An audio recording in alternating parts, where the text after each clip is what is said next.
Nana, please, come to my graduation. I know it's been 9 years, but I need you to be there. Zoe's voice trembled on the other end of the phone, and I felt the air grow thick in my office on the 42nd floor. 9 years. 9 years since my own children slammed the door in my face and told me I was no longer welcome in their lives. I stayed silent, looking out the glass window that overlooked the entire city of Atlanta. From this height, I could see 3 of my hotels, their signs glowing in the afternoon sun. Ryland Resorts, etched in gold letters that no one in my family knew existed. No one except Zoe. "Nana, are you still there?" Her voice pulled me back to the present. Zoe was the only one who never abandoned me, the only one who kept calling, writing, and visiting in secret all these years. While her parents treated me like a useless, outdated old woman, she saw me for who I truly was. "I'm here, my love," I answered, feeling emotion swell in my throat. "But you know your parents." I couldn't finish the sentence. The scars from 9 years ago were still there, healed, but sensitive to the touch. "They don't know," Zoe interrupted. "It's my personal invitation. I have the right to invite anyone I want. Besides, Mom and Dad have no idea who you really are now. They think you're still the same woman they threw out of the house." I closed my eyes and remembered that day. Tia yelling that I was a burden, that my ideas were antiquated, that I didn't understand the modern world. Marcus nodding from the couch, spineless as always, incapable of defending his own mother. "You'd be better off moving into an assisted living facility, Mama. You'll be better off there," my own daughter had told me, as if I were an object that had outlived its usefulness. I got up from my Italian leather chair and walked toward the window. The city stretched out beneath my feet like a chessboard where I had learned to make the right moves. Every building, every street, every light flickering on at dusk reminded me of the road I had traveled alone. "Zoe, 9 years have passed. Maybe it's better if things stay as they are," I whispered, even though a part of me was dying to see her walk toward that diploma that I had secretly paid for. "Nana, you paid for my degree. You sent me money every month when they thought I had a scholarship. You listened to me cry on the phone when I felt lonely. You deserve to be in the front row watching me graduate with my medical degree." Her voice cracked a little. "Please, I need you to be there. I need you to see what we accomplished together." I looked over at my desk, where I kept a framed photo of Zoe in her white hospital coat from her residency. Beside it was a local newspaper, featuring my photo in the business section. Aisha Ryland, the entrepreneur who revolutionized luxury hospitality in the region. If my children knew that the woman they considered finished now had a net worth of several $1,000,000, employed more than 500 people, and had built an empire from scratch after they discarded me. I touched the photo frame. Zoe had the same eyes I had at her age. That same determination that my own children never valued. She had inherited my strength, my vision, my ability to build something great from nothing. "Where is the ceremony?" I asked, and I could hear her sigh of relief. "At the university auditorium, this Saturday at 5 in the afternoon, Nana. Everyone will be there, all the relatives." She paused, "including Mom and Dad." I felt a knot in my stomach. 9 years without seeing them. 9 years, wondering if they ever thought of me, if they ever regretted treating me like trash. 9 years building a new life, a new identity, a success they could never imagine. "All right," I finally said. "I'll be there." "Seriously?" Zoe sounded incredulous. "Seriously. But Zoe, I want you to know something. I'm not the same woman they knew 9 years ago. I've changed, I've grown, I've built something they can't even imagine." "I know, Nana. I always knew. That's why I need you to come so they can see who you really are." After hanging up, I stared at the city stretching beneath my feet. The phone rested in my hand, a familiar weight. Tomorrow, I would call my assistant to prepare everything. The perfect suit, the right car, the presents a woman like me deserved. Tia and Marcus were about to discover they had gravely underestimated their mother. I smiled for the first time in months. After 9 years, it was time they knew the truth. That night, I couldn't sleep. I stayed on the terrace of my penthouse, wrapped in a cashmere throw, remembering how I had gotten here. The city lights shimmered below, but my mind traveled back 9 years to that small house where I thought I would die of sadness. Tia was only about 35 when she told me she didn't need me anymore. Marcus, 2 years younger, was always her shadow. I remember wearing my navy blue dress that day, the one I used for important meetings at the job I had just quit to care for Zoe when she was a baby. "Mama, honestly, you just don't know anything about the modern world anymore," Tia had told me while clearing the table after lunch. "Your advice is useless. Your ideas are behind the times. We need space to grow as a family." I had left my career as a business administrator to help them with Zoe. I had sold my small condo to give them the down payment for their house. I had spent my savings on Marcus's college tuition, on Tia's whims, on everything they had asked for over the years. "But I helped you with everything," I had told them that morning, my voice breaking. "I quit my job for you. I sold everything I had so you could have this house." Marcus sighed from the couch without even looking at me. "Mama, that was your decision. We never asked you to do all that." It was a painful lie. I remembered perfectly when Tia came home crying because they couldn't pay the mortgage. I remembered when Marcus begged me to help him with college because he had failed classes and lost his scholarship. I remembered every tear, every plea, every time they told me I was the best mother in the world. "Besides," Tia continued, "you're old now. You're 73. You should be thinking about resting, not sticking your nose in our lives."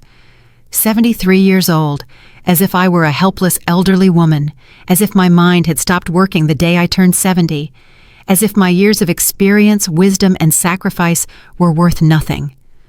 "But Zoe," I whispered, thinking of my 13-year-old granddaughter who was at school.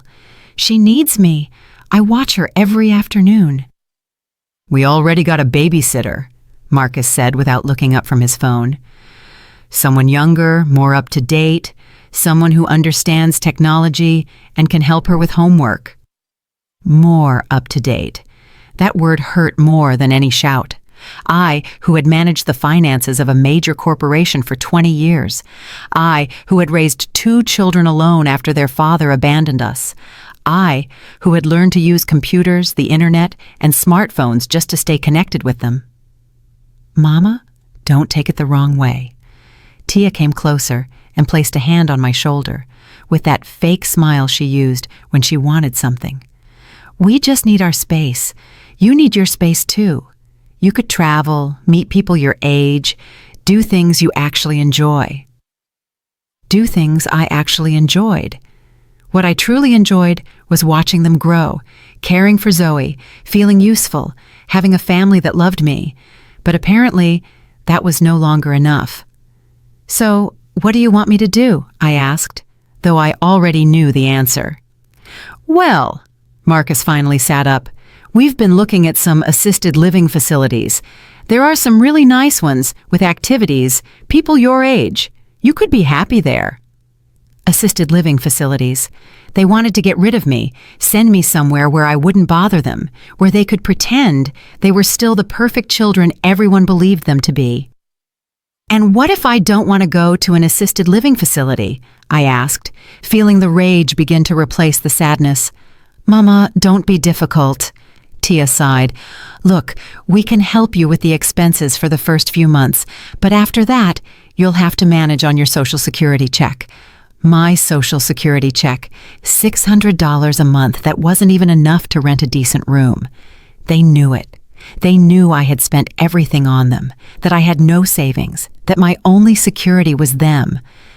"But I have nowhere to go," I whispered.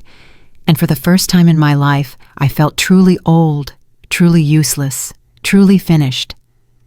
"Well," Marcus shrugged, "you have to find something. We can't support you forever." They couldn't support me after I had supported them their entire lives, after sacrificing my future for theirs, after believing that a mother's love was something valued, respected, and returned. That night, 9 years ago, I left their house with a small suitcase and a broken heart. I didn't know that rupture would be the best gift they had ever given me. Now, Looking at the city lights from my terrace, I smiled. Tomorrow, they would see what I had done with that pension they were so worried about. The day I left their house, I cried for 3 hours straight on a park bench. I was 73 years old, had $600 in my pocket, and a suitcase with 4 old dresses. People walked by and looked away, as if old age were contagious, as if my pain was an uncomfortable sight they preferred not to see. It was there, sitting on that splintered wooden bench, that I made the decision that would change my life forever. Aisha, I told myself out loud, not caring if people thought I was crazy. Either you die here of sadness, or you show them what you're made of. I remembered something I had learned in my years of work. There was always money for those who knew how to look for it. There were always opportunities for those who kept their eyes open. My children believed that because I was old, I was useless. But I knew something they didn't. Experience doesn't retire. The next day, with my last bit of cash, I bought a newspaper and looked for work. Not just any job. I looked for something where my experience was worth more than my age. I found a small ad in the employment section. Experienced administrator sought for small family-run inn, urgent. The inn was a disaster. It had 15 rooms, half of them out of service, and its owners, an elderly couple older than me, were desperate to sell. Mr. Franklin Hayes was 80 years old, and his wife, Mrs. Betty Hayes, had lost her sight due to diabetes. They couldn't manage the business anymore. "Ma'am," Mr. Hayes said when he saw me arrive, "we need someone who understands numbers, who knows administration, but we can't pay much salary." "How much do you need for the inn?" I asked directly. He was silent for a moment. "Well, we've appraised it at $50,000, but we're willing to negotiate." "Why do you ask?" "Because I have a better proposal," I said, feeling the adrenaline rush through my veins. "I'll manage the inn, get it running, and in exchange, I'll take 30% of the profits. When the inn is doing well, you give me the option to buy it outright." Mr. Hayes looked at me as if I had lost my mind. "Ma'am, you don't understand. This inn is losing money. There are no profits to share." "Let me work for 3 months," I insisted. "If I don't make the inn profitable, I leave without charging a dime. But if I succeed, we have a deal." That night, I slept in one of the inn's rooms on a bed that smelled of dampness and with the sound of broken pipes. My children thought I was finished. A burden, that I didn't understand the modern world. I was going to show them how wrong they were. The first month was the hardest of my life. I worked from 5 in the morning until 11 at night. I cleaned rooms, fixed what I could. I talked to suppliers, designed a new reservation system. I learned to use the internet not just for browsing, but to create a website, manage social media, and understand the tourism market. Modern world, huh? I'd mutter to myself as I learned to use computer programs my children didn't even know. We'll see who's outdated. The second month, the first guests started arriving. I had discovered that our location was perfect for travelers who wanted something intimate and homey, far from the big, impersonal hotels. I hired 2 young women from the neighborhood to help me with cleaning and taught them everything I knew about customer service. "Ms. Aisha," Maria, one of the girls would say, "you should have children taking care of you. I don't understand why you're here working so hard." "My children are busy with their own lives," I would answer, swallowing the truth. Besides, a woman is not defined by what others do for her, but by what she does for herself. By the 3rd month, the inn was completely full. We had gone from 3 occupied rooms to 15. The online reviews were excellent. Mr. Hayes couldn't believe the numbers. "Ms. Aisha," he told me, his eyes bright, "you've worked a miracle. This inn hasn't seen this many guests in 20 years. "This is just the beginning," I replied. "Now we need to expand." That's when I proposed my real plan. With the inn's profits, we could buy the building next door that was for sale. We could expand to 30 rooms, add a restaurant, and create a complete guest experience. "But that requires a large investment," Mr. Hayes said. "We'd need a bank loan." "Let me talk to the bank," I told him. "I have some contacts from my working years." I lied. I didn't have contacts, but I had something better. I had numbers that spoke for themselves. I had a solid business plan. I had the experience of managing large budgets for 20 years. The bank manager received me condescendingly. "Ma'am, at your age, such a large loan is very risky. We would need significant collateral." "Look at these numbers," I said, placing the 3 months of reports on his desk. "Look at the projections. Look at the customer reviews. This business isn't a risk. It's an opportunity." I got the loan, $50,000 that my children would never have believed I could secure, money they would never have trusted in my hands. 6 months later, we had 30 rooms operating. A year later, we bought a third building. 2 years later, we had our first branch in another city. Throughout all that time, Zoe would call me in secret. "Nana, how are you? Mom says you're living in a retirement home." "I'm doing well, my love," I would tell her without sharing the full truth. "I'm learning new things, meeting new people. I'm fine." I never lied to her, but I didn't tell her that her outdated grandmother was building an empire. 3 years after they kicked me out of their house, I already had 5 hotels operating in 3 different cities. Ryland Resorts had become synonymous with elegance and family warmth across the region. But money and success weren't what filled me with the most pride. It was the transformation I had undergone internally. Every morning, I woke up at 5:30, not because I had to, but because I wanted to. I dressed in elegant suits that I bought with my own money. I ate breakfast, savoring gourmet coffee in porcelain cups I had personally chosen for each of my hotels. I checked occupancy reports, spoke with my managers, and made decisions that affected hundreds of employees. "Good morning, Ms. Ryland." Evan, my personal assistant, greeted me every morning when I arrived at the central office. "You have a meeting with the Miami investors at 10, lunch with the mayor at 12, and the video conference with the Charleston team at 3. Charleston, my 6th hotel, the most ambitious yet, a restored colonial building in the historic center that would become the flagship of my chain. When I signed the purchase contract, I remembered Marcus's words. "Mama, at your age, you should be thinking about resting." Resting. While he was still surviving on temporary jobs, and Tia was struggling to keep her office job, I was expanding my business regionally.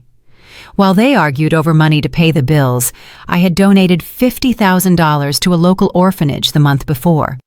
Ms. Ryland, the orphanage director, Dr. Evelyn Reed, had told me with tears in her eyes, "This donation will allow us to completely renovate the education area. The children will have access to new computers, updated books, materials we never could have afforded." "Children are the future," I replied, thinking of Zoe.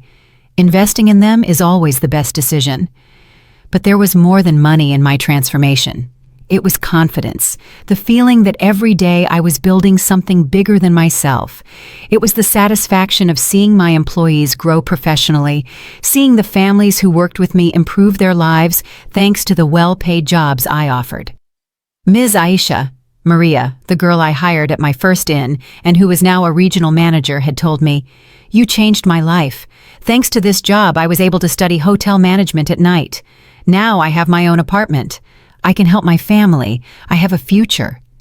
"You changed your own life," I replied. "I just gave you the opportunity. You did the hard work." But at night, when I was alone in my penthouse, I sometimes thought of them, Tia, Marcus, and especially Zoe. My granddaughter was now 16, and according to our secret conversations, she was studying hard to get into medical school.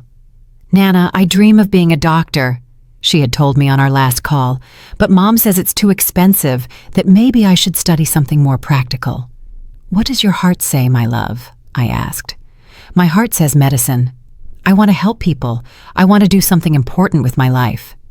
"Then study medicine," I told her firmly. "The money for college is always found when there is true vocation." I didn't tell her that I had already set aside $100,000 for her studies. I didn't tell her that I had contacted the best medical schools in the country. I didn't tell her that her future was secured, regardless of what her parents said. Because Zoe was different. Zoe saw me for what I was, An intelligent, capable woman full of dreams and plans, not a useless old woman who needed to be discarded. "Nana," she had asked me once, "why do Mom and Dad never talk about you?" When I ask, they change the subject. "Sometimes families get complicated, my love," I replied, "but you and I know who we are. That's what matters." One afternoon, while reviewing expansion plans for the New Orleans hotel, I received an unexpected call. It was a number I didn't recognize, but when I answered, I heard a familiar voice. "Miss Ryland, this is Sterling Vance from the Central Bank. We have a very interesting business proposal for you." Sterling Vance was one of the vice presidents of the region's most important bank. We had met at a few business gatherings, but had never spoken directly. "The bank is interested in financing your national expansion," he continued. "We have been following the growth of Ryland Resorts, and we believe it has the potential to become a significant regional chain. We are talking about a line of credit of $5 million. $5 million. My children had believed that $600 a month in Social Security was all I could handle. Now, a bank was offering me $5 million to expand my business. "I'm interested," I replied, with the composure I had learned over these years of business. "Let's schedule a meeting to discuss the terms." After hanging up, I looked out my office window. Down on the street, I saw an older woman carrying grocery bags, walking slowly, ignored by everyone who passed her. 4 years ago, that could have been me, invisible, discarded, considered a nuisance by her own children. Now, I was a respected businesswoman, a responsible employer, a successful investor. I had built something that would last, something that had value, something that proved that age was not a limit, but an advantage. And most importantly, I had learned to value myself without needing anyone else's approval. 5 years after being kicked out of my children's house, Ryland Resorts was a reality that surpassed my most ambitious dreams. I had 12 operating hotels, more than 800 employees, and had just been named Entrepreneur of the Year by the Regional Chamber of Commerce. But that recognition came with something I didn't expect. The first time my children found out about my real existence. "Aisha Ryland?" Tia had asked Zoe over the phone, unaware that my granddaughter had the speakerphone activated and I could hear every word from my office. "Could that be the same Aisha Ryland who was in the paper as a successful entrepreneur?" "I don't know, Mom," Zoe had replied with a naturalness that filled me with pride. "There are lots of people with that name, but it says she's 78. And the last name, Zoe, do you think it could be your Nana?" My granddaughter was silent for a few seconds. I could imagine her face trying to decide what to say. We had agreed to keep our contact a secret, but we had never discussed what would happen if her parents started asking direct questions. "Mom, Nana's in a retirement home," Zoe finally said. "How could she be an entrepreneur?" Tia was quiet, but I could feel her doubt through the phone. Over the next few days, Zoe told me her mother had been strangely nervous, asking questions about where I lived exactly, what I did, and if anyone had heard from me. "I think they suspect something, Nana," Zoe told me during one of our evening calls. "Mom's been asking a lot about you. She even told Dad they should visit you." Visit me. I couldn't help but laugh after 5 years of giving me the silent treatment. "It's because you were in the business magazine again," Zoe continued. "This time, with a photo of you at the New Orleans hotel inauguration. Mom saw it at the dentist's office and nearly fainted." The photo. I remembered that session perfectly. I had hired a professional photographer for the new hotel's advertising campaign. The image showed me, elegant, in a cream-colored tailored suit, cutting the ribbon in front of a beautiful colonial building, surrounded by local officials and important business owners. My silver hair perfectly styled, my posture erect, my smile self-assured. Nothing like the broken woman who had left their house 5 years earlier. "Zoe," I said carefully, "what do you want me to do if they decide to look for me?" "I don't know, Nana. Part of me wants them to know the truth, to know how wrong they were, but another part of me is afraid they only want to get close now because you have money." Zoe was right to worry. 2 weeks after that conversation, I received the first call from Marcus in 5 years. "Mama!" His voice sounded uncertain, as if he wasn't completely convinced it was me. "It's Marcus." I stayed silent for several seconds, feeling my heart pound. I was in my office reviewing contracts for the opening of Hotel Number 13 when my personal phone rang. I never expected to hear that voice. "Marcus?" I finally said, keeping my tone neutral. "How did you get this number?" Well, Zoe gave it to us." "Mama, we need to talk. We found out some things about you that we don't understand." "What kind of things?" I asked, though I knew exactly what he was referring to. "Mama, is it true you have hotels, that you're a business owner?" His voice sounded incredulous, as if he were asking if I had gone to the moon. "Marcus, why are you interested in knowing now? Why?" "Because we don't understand how it's possible. When you left home, you only had your Social Security check. You had no money, no job, you had nothing." I had nothing. Those words hurt more than I wanted to admit. To them, I had nothing because they valued nothing about me. My experience, my intelligence, my capacity for work, my determination. None of it had counted. "Marcus," I said with a calm I had acquired in years of tough negotiations, "why are you really calling me? We want to see you, Mama. We want to talk to you. We want to understand what happened." "What happened?" The rage I had buried for 5 years began to rise like lava. "You really want me to tell you what happened?" "Mama, please. We know things didn't end well between us, but you're our mother. We're family." Family. That word they had trampled when they pushed me out of their lives. That word they had ignored when they treated me like trash. That word they now wanted to use as an excuse to get close to my success. "Marcus, 5 years have passed. 5 years where you didn't care about me. 5 years where you didn't ask if I was dead or alive. And now suddenly I'm family?" "Mama, it's not like that. We always thought about you. It's just, well, you said you wanted your space." "I didn't say anything," I interrupted firmly. "You told me you didn't need me anymore. You told me I was a burden. You told me my ideas were behind the times, remember?" Marcus fell silent. I could hear his nervous breathing through the phone. "Mama, maybe we made mistakes. Maybe we said things we shouldn't have said, but now we want to fix things." Fix things. I got up from my desk and walked toward the window overlooking the city. "Marcus, do you know what I did the first day after you threw me out of your house?" "No, Mama." "I cried for 3 hours on a park bench. I cried because I thought I had failed as a mother.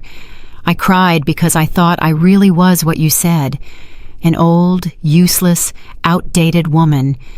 I cried because for the first time in my life, I felt completely alone." "Mama." "But then," I continued, feeling the strength return to my voice, "then I got up from that bench and decided to prove to myself that I was worth something. Not to you, to myself." "And you succeeded," Marcus said in a small voice. "The hotels, the success. Mama, we're proud of you." Proud. Now they were proud when I had money, when I was in magazines, when others respected me, not when I worked 18 hours a day raising them, not when I sacrificed my future for theirs, not when I gave them everything I had without asking for anything in return. "Marcus," I said with a coldness I had never used with my children before, "would you have called me if you hadn't seen my photo in that magazine?" A long, very long silence. "Mama, that's not fair." "Answer the question, Marcus. Would you have called me?" More silence. "That tells me everything I need to know," I finally said. "If you want to talk to me, you can, but you'll have to come all the way here, and you'll have to explain to me why I'm suddenly worthwhile now." I hung up the phone before he could reply. My hands were shaking, but not from fear. It was pure adrenaline. For the first time in my life, I had set clear boundaries with my children. For the first time in my life, the power was on my side. After that call with Marcus, 3 months passed without news. 3 months in which I continued to expand my empire while they, as Zoe told me, were living in a mix of curiosity and financial desperation. My granddaughter had started sharing more details about her parents' real situation, and the irony was painful and satisfying at the same time. "Nana, Dad lost his job last month," Zoe had told me during one of our nightly conversations. "He says the company was doing layoffs, and the first to go were the employees over 45. Marcus was 43, 2 years younger than I was when he and Tia decided I was too old to be useful. Life has curious ways of teaching lessons. And your mom?" I asked, though I already guessed the answer. "Mom is desperate. They've been knocking on doors asking to borrow money. They even went to talk to the paternal grandparents, but they don't have much either. Uncle Armando loaned them something, but it wasn't enough to catch up on the mortgage." The mortgage, the same house for which I had sold my condo and given the entire down payment. The house where they had told me I was no longer welcome. Now they were on the verge of losing it due to missed payments. "Zoe, do they know you and I talk?" I asked carefully. "Do they suspect anything?" "Mom has asked me several times if I know how to contact you. I told her no, but I don't think she fully believes me. Plus, they've been asking strange questions about you." "What kind of questions?" "Questions about how many hotels you have, how much money you might have, about whether you'd give them jobs. Dad even asked if I thought you'd loan him money to start a business." A business. Marcus, who had never been able to hold a job for more than 2 years, now wanted me to finance a business for him. The same Marcus who had told me my ideas were outdated, that I didn't understand the modern world. And what did you tell them? "I told them the truth, that I have no idea how you feel about them after so many years of silence." Zoe was smart. At 19, she had more emotional maturity than both her parents combined. She was already in her second year of medical school, secretly financed by me, and her grades were excellent. Her professors adored her. She had a research scholarship and had started volunteering at the university hospital. "Nana, I have to tell you something," she said that night with a serious voice. "Mom and Dad are planning to come see you." "Come see me? Where? Have they been investigating?" "They found the address of your main office. Dad says they're going to show up without calling. They're going to surprise you so you can't avoid them." I was silent, processing the information. After 5 years of silence, after treating me like trash, they were going to show up at my office uninvited. The audacity was stunning. "When?" I asked. "Tomorrow afternoon. I overheard Mom telling Dad that it was better to go when you were working so you'd have to see them." That night, I didn't sleep. Not out of nerves, but out of strategy. If Marcus and Tia wanted to play, we were going to play, but we were going to play by my rules, on my territory, and on my terms. At 7 in the morning, I called Evan, my assistant. "Evan, I need you to cancel all my appointments for tomorrow afternoon, and I need you to prepare something special." "What kind of preparation, Miss Ryland?" "I want you to contact the managers of all our hotels. I need a video conference with all 12 of them tomorrow at 3 in the afternoon in the main boardroom. I also want you to invite Mr. Vance from the bank, Dr. Evelyn Reed from the hospital where we donated the medical equipment last month, and the mayor, if he's available." An unusual occasion? I'm receiving unexpected visitors, and I want them to clearly understand who they are dealing with. The next day passed normally until 2:30 in the afternoon. I was in my office, dressed in my most elegant suit, a navy blue Armani I had bought the month before, when Evan notified me over the intercom. "Ms. Ryland, there are 2 people at reception who say they are your family. They don't have an appointment, but they insist it's urgent." "Have them wait in the small reception room," I instructed. "I'll see them in 15 minutes. 15 minutes exactly, not because I was busy, but because I wanted them to understand that my time had value, that I was no longer the woman who dropped everything to attend to their needs. When I finally went down to the waiting room, I saw them before they saw me. Marcus looked nervous, taking everything in with wide eyes, clearly impressed by the facilities. Tia was trying to maintain her composure, but I could see her eyes scanning every detail: the Italian leather furniture, the original artwork on the walls, the panoramic view of the city. "Marcus, Tia." My voice sounded colder than I had planned. They turned around at the same time. Marcus looked older, more tired. He had gray hairs I didn't remember, and new wrinkles around his eyes. Tia had gained weight, and her clothes, though trying to look elegant, were clearly department store quality. "Mama," Marcus stood up quickly, You look incredible." "Thank you," I replied without smiling. "To what do I owe this unexpected visit?" "Mama, we wanted to talk to you." Tia approached with that fake smile I knew so well. "It's been so long since we've seen each other. We've missed you so much." "Really?" My tone remained neutral. "You've missed me during the 5 years you didn't bother to call, or only since you saw my photo in the magazine?" They looked at each other, clearly uncomfortable. "Mama, we know things didn't end well between us," Marcus began, "but we've been thinking a lot, and we realize we made mistakes." Mistakes? I stared at them. They called telling me I was a burden, that my ideas were outdated, that I should move to a retirement home. Mistakes. "Mama, we were going through tough times," Tia said. "Maybe we said things we didn't mean." "Ah, I see. So when you told me you didn't need me anymore, that you had to move on with your lives without me, those were also things you didn't mean?" Just then, my phone rang. It was Evan. "Ms. Ryland, the video conference is ready. All 12 managers are connected. Mr. Vance just arrived, and we have the mayor on the line from his office." "Perfect, Evan. I'll be there in 5 minutes." I hung up and turned back to Marcus and Tia, who had overheard the entire conversation. "Excuse me, but I have an important meeting with my regional managers and several local officials. We are discussing the opening of 3 new hotels and a significant donation to the new children's hospital." Tia's eyes widened. 3 new hotels? "Yes, one in Dallas, another in Houston, and the third in New Orleans. The total investment is approximately $8 million. Marcus's mouth dropped open. $8 million. More money than they had seen in their entire lives. "But we can continue our conversation afterward," I continued. "If you like, you can wait. The meeting will last approximately 2 hours. 2 hours. Tia looked desperate. "Mama, we actually came to talk about something urgent." "How urgent?" I asked, though I already knew the answer. "We're having some financial trouble," Marcus finally admitted, "and we thought that maybe you could help us." There it was. The truth was finally out. They hadn't come out of love. They hadn't come out of remorse. They hadn't come because they missed me. They had come for the money. "I understand," I said with a smile that didn't reach my eyes. "And what kind of help do you need exactly?" They looked at each other again.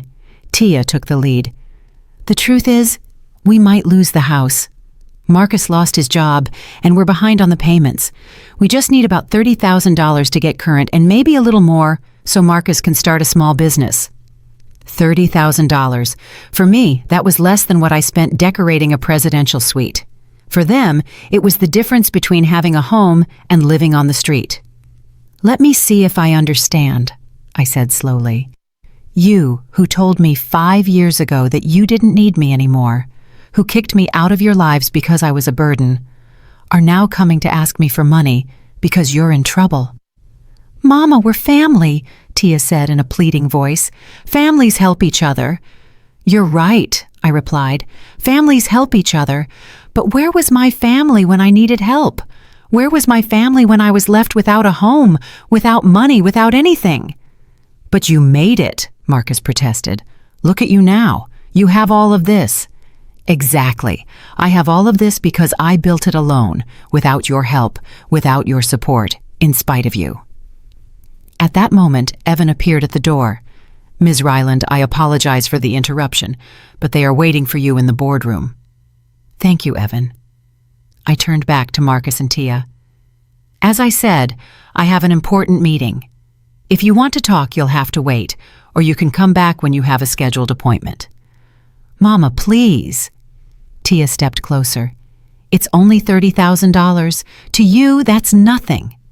I looked at her intently for several seconds. You're right, Tia. To me, $30,000 is nothing. But you know what is something to me?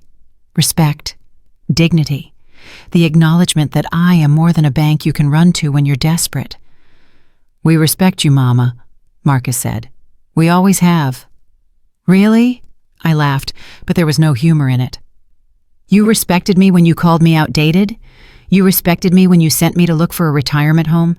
You respected me when you closed the door and decided I was no longer part of your lives? They couldn't answer. I'm going to my meeting, I announced. When I finish, we can continue this conversation. But I want you to understand something. Money doesn't erase the past. And if you want me to consider you family again, you're going to have to prove that you understand the damage you did to me. I walked out of the room, leaving them speechless. For the first time in my life, I was the one who had set the rules of the game, and it felt incredibly good. When I returned from my meeting 2 hours later, Marcus and Tia were still in the waiting room. I found them talking in low voices, clearly nervous, looking at every detail of the facilities as if they were appraising everything they saw. Seeing me enter, they immediately stood up. How did the meeting go? Tia asked with a forced smile, trying to sound casual. Very well, I replied dryly. We confirmed the opening of the 3 new hotels and approved the $2 million donation to the Children's Hospital. I saw Marcus swallow hard when he heard the figure. A $2 million donation, money I gave away to help sick children, while they came to ask me for $30,000 as if it were a favor between friends. Mama, Marcus approached, we've been thinking while we waited. We want you to know that we are truly sorry for how things ended between us. Sorry. I looked at both of them. Sorry for what, exactly? For everything, Tia said, tears in her eyes.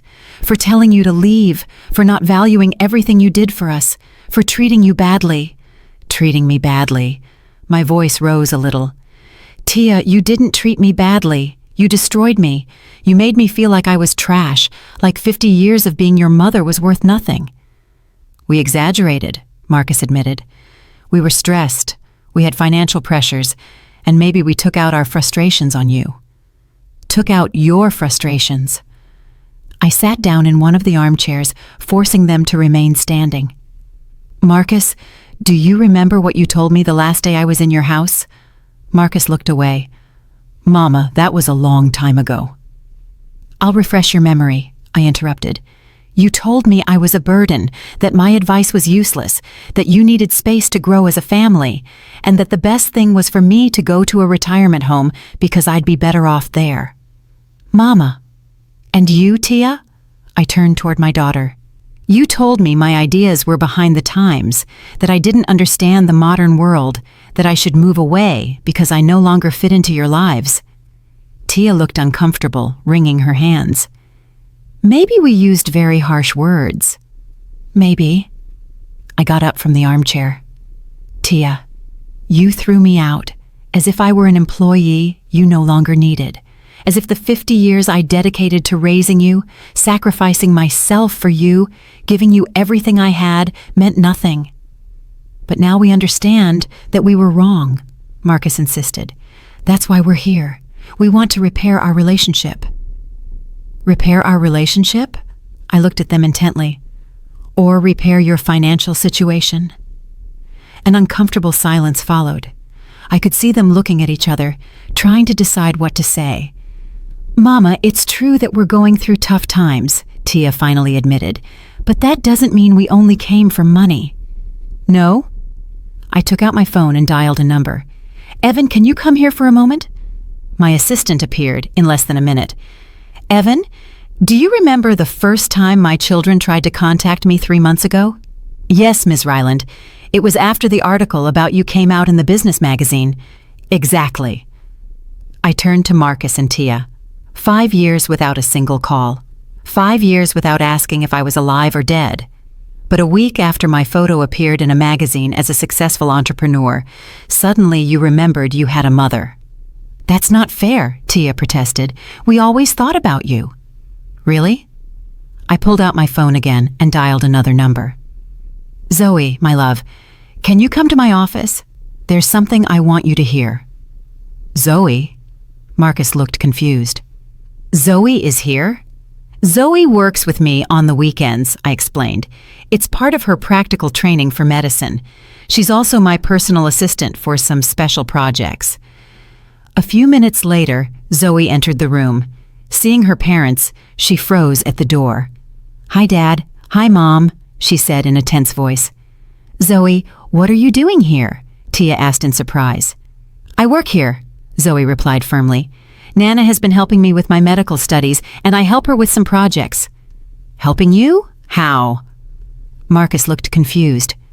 Zoe, you said you had a scholarship.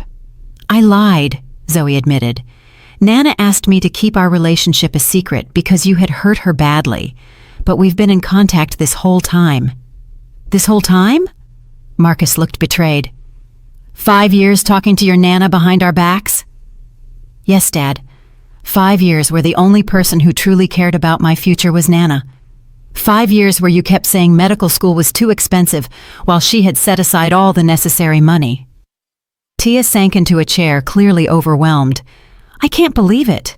This whole time, I continued. You've been telling people that your mother was in a retirement home, that she was a poor old woman who knew nothing of the modern world. Meanwhile, that poor old woman was building an empire and securing her granddaughter's future. Mama, we didn't know, Marcus began. You didn't know because you didn't want to know, I interrupted him. You didn't know because from the moment you kicked me out of your lives, you decided I no longer existed to you. But now we do want to know, Tia insisted. Now we want to be part of your life again. Now? I laughed bitterly. Now that you know I have money? Now that you know I can solve your financial problems?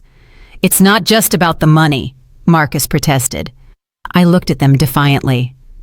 Marcus, if I were still the same woman you threw out 5 years ago, if I were still living on $600 of Social Security in a small room, would you have come looking for me? Marcus couldn't answer. Exactly, I continued. If I were still the outdated woman who didn't understand the modern world, if I were still the burden you wanted to send to a retirement home, you wouldn't be here. But things changed, Tia said desperately.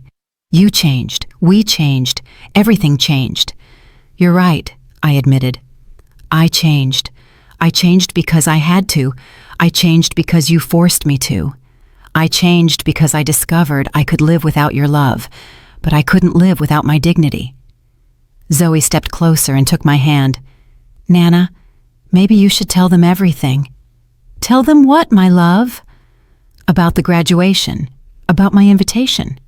There it was, the moment I had been waiting for without knowing it. What graduation? Tia asked. Zoe looked at me for permission. I nodded slowly. My medical school graduation, Zoe said clearly. Next Saturday. I've finished all my studies and I'm graduating as a doctor. You're graduating already? Marcus looked stunned. But you're only 22 years old. I'm 22 because I started early and because I had the necessary financial support to concentrate completely on my studies, Zoe explained. Thanks to Nana, I never had to work to pay for college. I was able to dedicate myself full-time to studying, and the graduation is on Saturday. Tia seemed to process the information slowly. Yes, and I invited Nana as my guest of honor. The silence that followed was deafening. Marcus and Tia looked at each other, clearly understanding the implications. Zoe, Tia said slowly, we're invited too. Zoe looked at me again. This time I was the one who answered. Zoe can invite anyone she wants to her graduation, I said calmly. It's her special day. But I want you to understand something. That day, I won't be going as the repentant mother you kicked out 5 years ago. I'm going as the woman who financed Zoe's education, as the entrepreneur who built all of this, as the Nana who never stopped believing in her granddaughter. Mama, Tia began. That day, I continued, Zoe is going to discover who her family truly is. She's going to discover who was there when she needed it, and who only shows up when it's convenient. I left them with those words ringing in the air. The graduation was in 5 days, and it would be the perfect moment for everyone to understand how things had changed, to understand who held the power. The day of the graduation dawned perfect. Blue skies, ideal temperature, and a gentle breeze that moved the curtains of my penthouse as I prepared for the most important event in the last 5 years. It wasn't just Zoe's graduation. It was my official reappearance in my children's lives, but this time on my own terms. I dressed carefully. A cream-colored Chanel suit I had bought especially for the occasion, low-heeled but elegant Italian shoes, and the jewelry I had inherited from my mother, but never had the chance to wear when I lived with them. The natural pearl necklace, the diamond earrings, the Cartier watch I had gifted myself the previous year. Each piece told a story of success, of recovered dignity. "Ms. Ryland," Evan told me when I arrived at the office that morning, "the car is ready for 4 o'clock. I confirmed the reservation at the restaurant for after the ceremony." "Confirm for 8 people," I replied. "Zoe can invite whoever she wants to celebrate." I had reserved the private dining room at the Belvedere, the most exclusive restaurant in the city. I wanted Zoe's day to be perfect, regardless of what happened with Marcus and Tia. At 3 in the afternoon, Zoe called me from the university campus. "Nana, I'm nervous," she said, her voice trembling. "Not about the graduation, but about what's going to happen when Mom and Dad see you." "My love, today is not a day for nerves," I replied gently. "Today is your day. Today we celebrate you becoming a doctor. Everything else is secondary. You're coming in the company car?" I smiled. Zoe knew I had several luxury cars, but I had chosen the newest Mercedes-Benz S-Class in the fleet. Not to show off, but because I wanted to arrive with the elegance appropriate for a successful businesswoman. "Yes, my love, and I'll be in the front row applauding louder than anyone when you walk toward that diploma." At 4 o'clock exactly, my chauffeur opened the Mercedes door for me in front of the main entrance of the university auditorium. I could feel people's stares as I walked toward the entrance. My posture was erect, my steps assured, my expression serene yet powerful. "Ms. Ryland." A young man with a press badge approached. "I'm from the local paper. Could we take a photo? We know your granddaughter is graduating and that you financed her studies." "Of course," I replied with an elegant smile, "but today the spotlight is on Zoe." As I posed for the photo, I saw Marcus and Tia arriving out of the corner of my eye. They were in an old car, clearly nervous, dressed in the best they had, but which was clearly not enough for the occasion. I watched them stop as they saw me posing for the press, their faces reflecting a mixture of shock and what appeared to be envy. I finished with the photographer and headed toward the entrance. Marcus and Tia approached tentatively. "Mama," Tia said, "you look incredible." "Thank you," I replied courteously. "You both look well too." It was a lie, but there was no point in being cruel. Marcus was wearing a suit he had obviously rented for the occasion, and Tia was in a dress that had seen better days. The difference between us was immense, but I no longer found satisfaction in humiliating them. I only felt empty. "Can we sit together?" Marcus asked hopefully. "I have reserved seats in the front row," I explained. "As Zoe's guest of honor, you can sit where the ushers seat you." I saw them swallow. Guest of honor.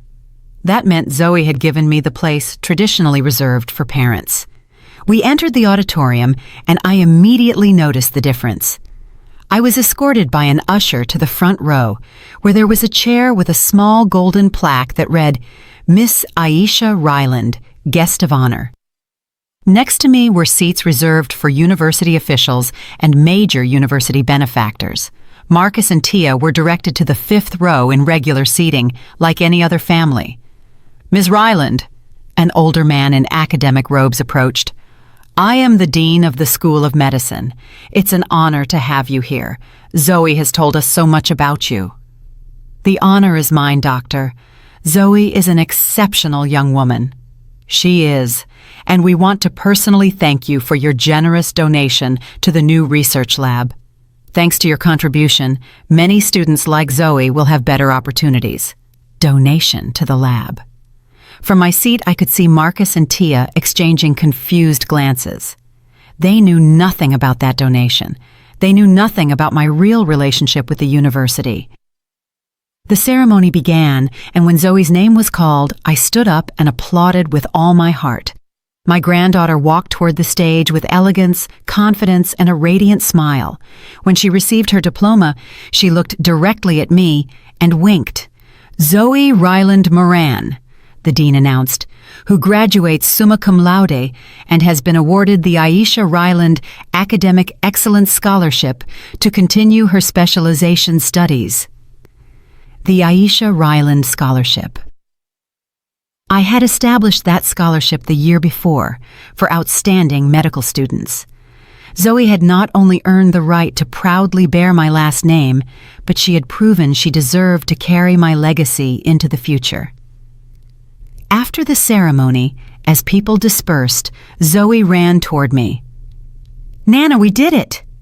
She hugged me tightly. "You did it, my love. I just gave you the tools. The hard work was all yours."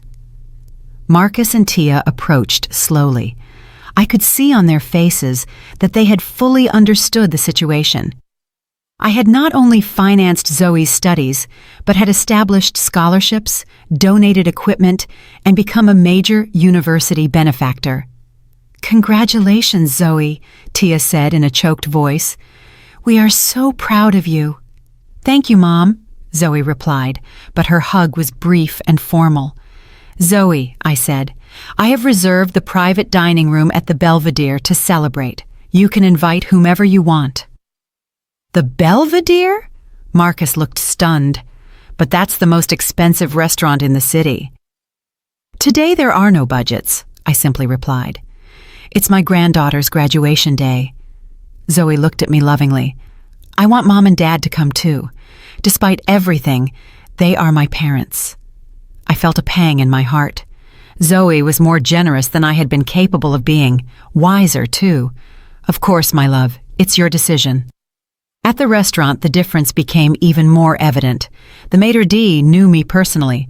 The chef came out to greet me, and we were served the most exclusive tasting menu. Marcus and Tia were clearly out of their element, looking at the menu prices with increasingly wide eyes. "Mama," Marcus finally said as we waited for dessert, "we need to talk about..." "About what?" "About us, about family, about everything." I looked at both of them. They looked small, insecure, completely different from the people who had kicked me out of their lives 5 years ago. "What exactly do you want to say?" "We want to apologize," Tia said, tears in her eyes. "We were wrong. We were terribly wrong about you. And what do you expect me to do with that apology?" "We want you to give us another chance," Marcus pleaded. "We want to be a family again."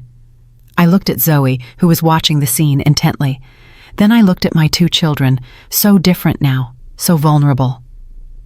"Marcus, Tia," I said slowly, "you taught me something very valuable 5 years ago." "What?" "You taught me that I can live without you. You taught me that I am stronger than I thought. You taught me that my worth does not depend on being needed by my children." They stayed silent.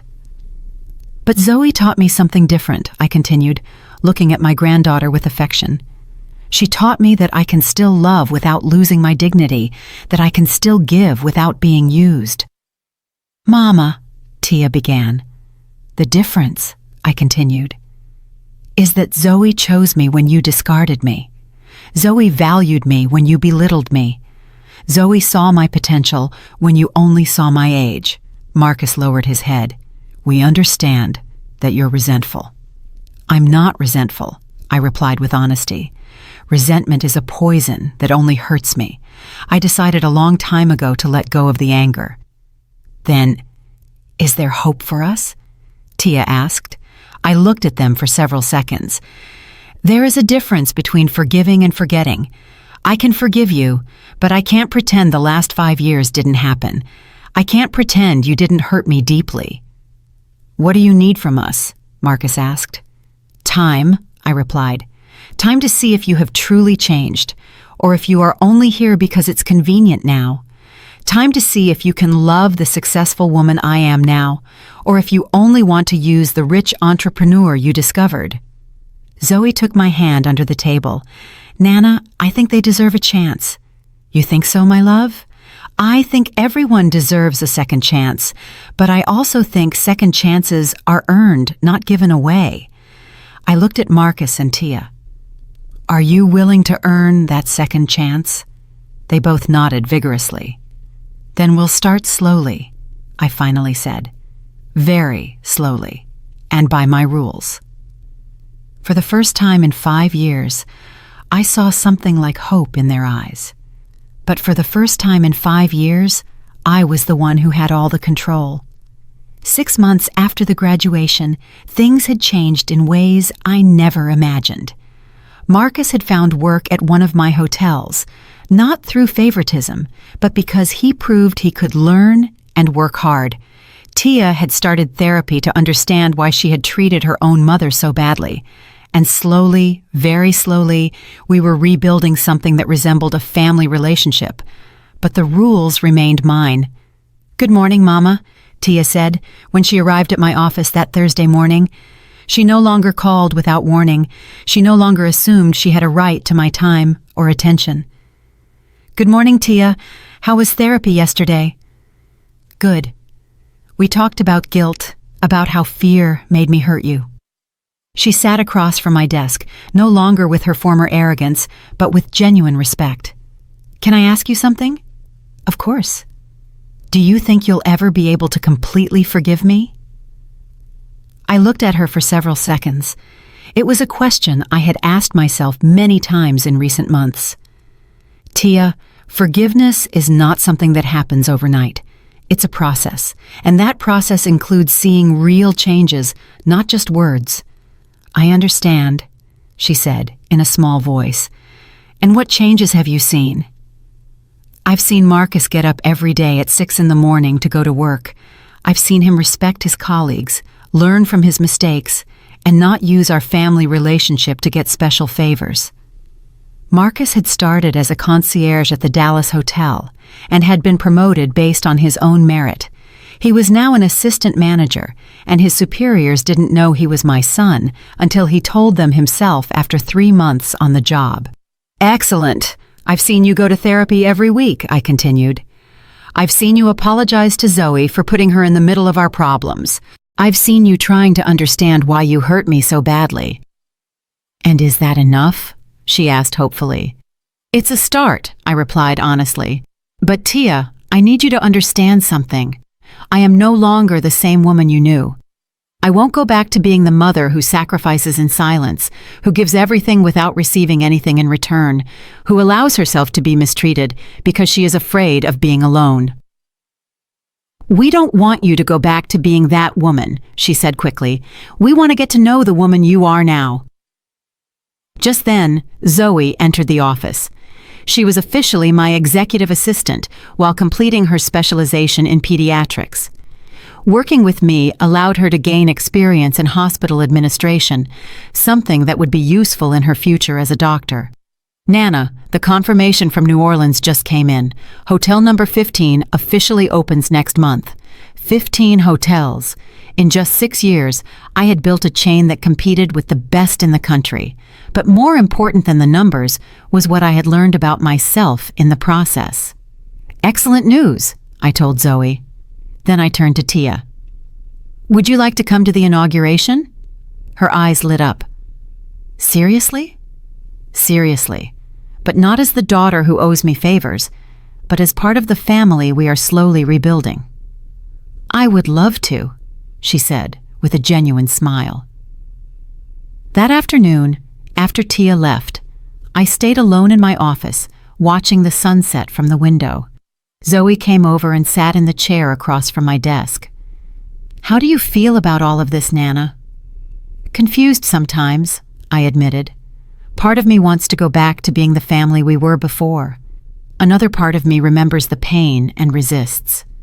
"And which part wins?" "The part that learned that true love includes respect," I replied. "The part that understood that being a mother doesn't mean being a doormat." Zoe smiled. I think you found the perfect balance. You think so? Yes. You give them opportunities, but you don't let them hurt you. You love them, but you don't forget to love yourself first. She was right. For years, I had believed that loving my children meant disappearing as a person. Now I knew that true love requires both parties to respect each other. Zoe, do you ever regret keeping in touch with me all these years? Never, she answered without hesitation. You were the only one who believed in me when I didn't even believe in myself. You taught me that I could be a doctor, that I could study at the best universities, that I could have big dreams. You did all the hard work, but you gave me the tools and the confidence. And most importantly, you taught me that the women in our family are strong, that we can build empires, that we can survive betrayals, and that we can forgive without being fools. That night, as I had dinner alone in my penthouse, I thought about the journey traveled. From that broken woman on the park bench to the successful businesswoman I was now, from the discarded mother to the respected and cherished Nana. My phone rang. It was Marcus. Mama, I wanted to tell you that today they named me regional manager.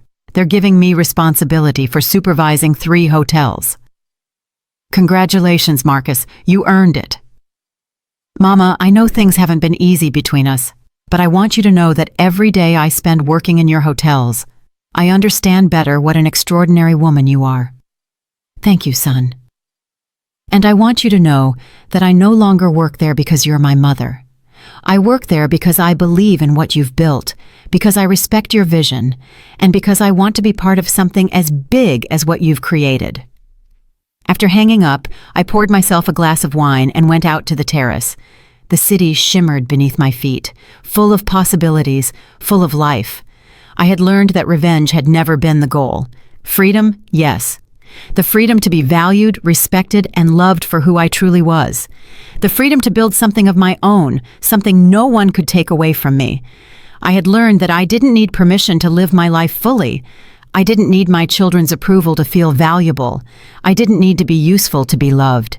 I had learned that age was not a limitation but an advantage, that experience was not obsolescence but wisdom, that starting over at 73 was not the end but a new beginning. I looked at the stars and smiled. Tomorrow there would be more hotels to plan, more employees to lead, and more dreams to build. But tonight I would simply enjoy something that had taken me 78 years to achieve. The peace of knowing that I was enough, exactly as I was, and that no one would ever be able to make me believe otherwise again. Did you like my story? If you listened till the end, drop a number 1 in the comments. If you enjoyed it, you can support me by liking the video and sending a small tip. I've got lots of other life stories like this on my channel, so make sure to subscribe and check them out. I've added 2 new stories on screen that everyone loves. Thanks for being here. See you in the next one with love.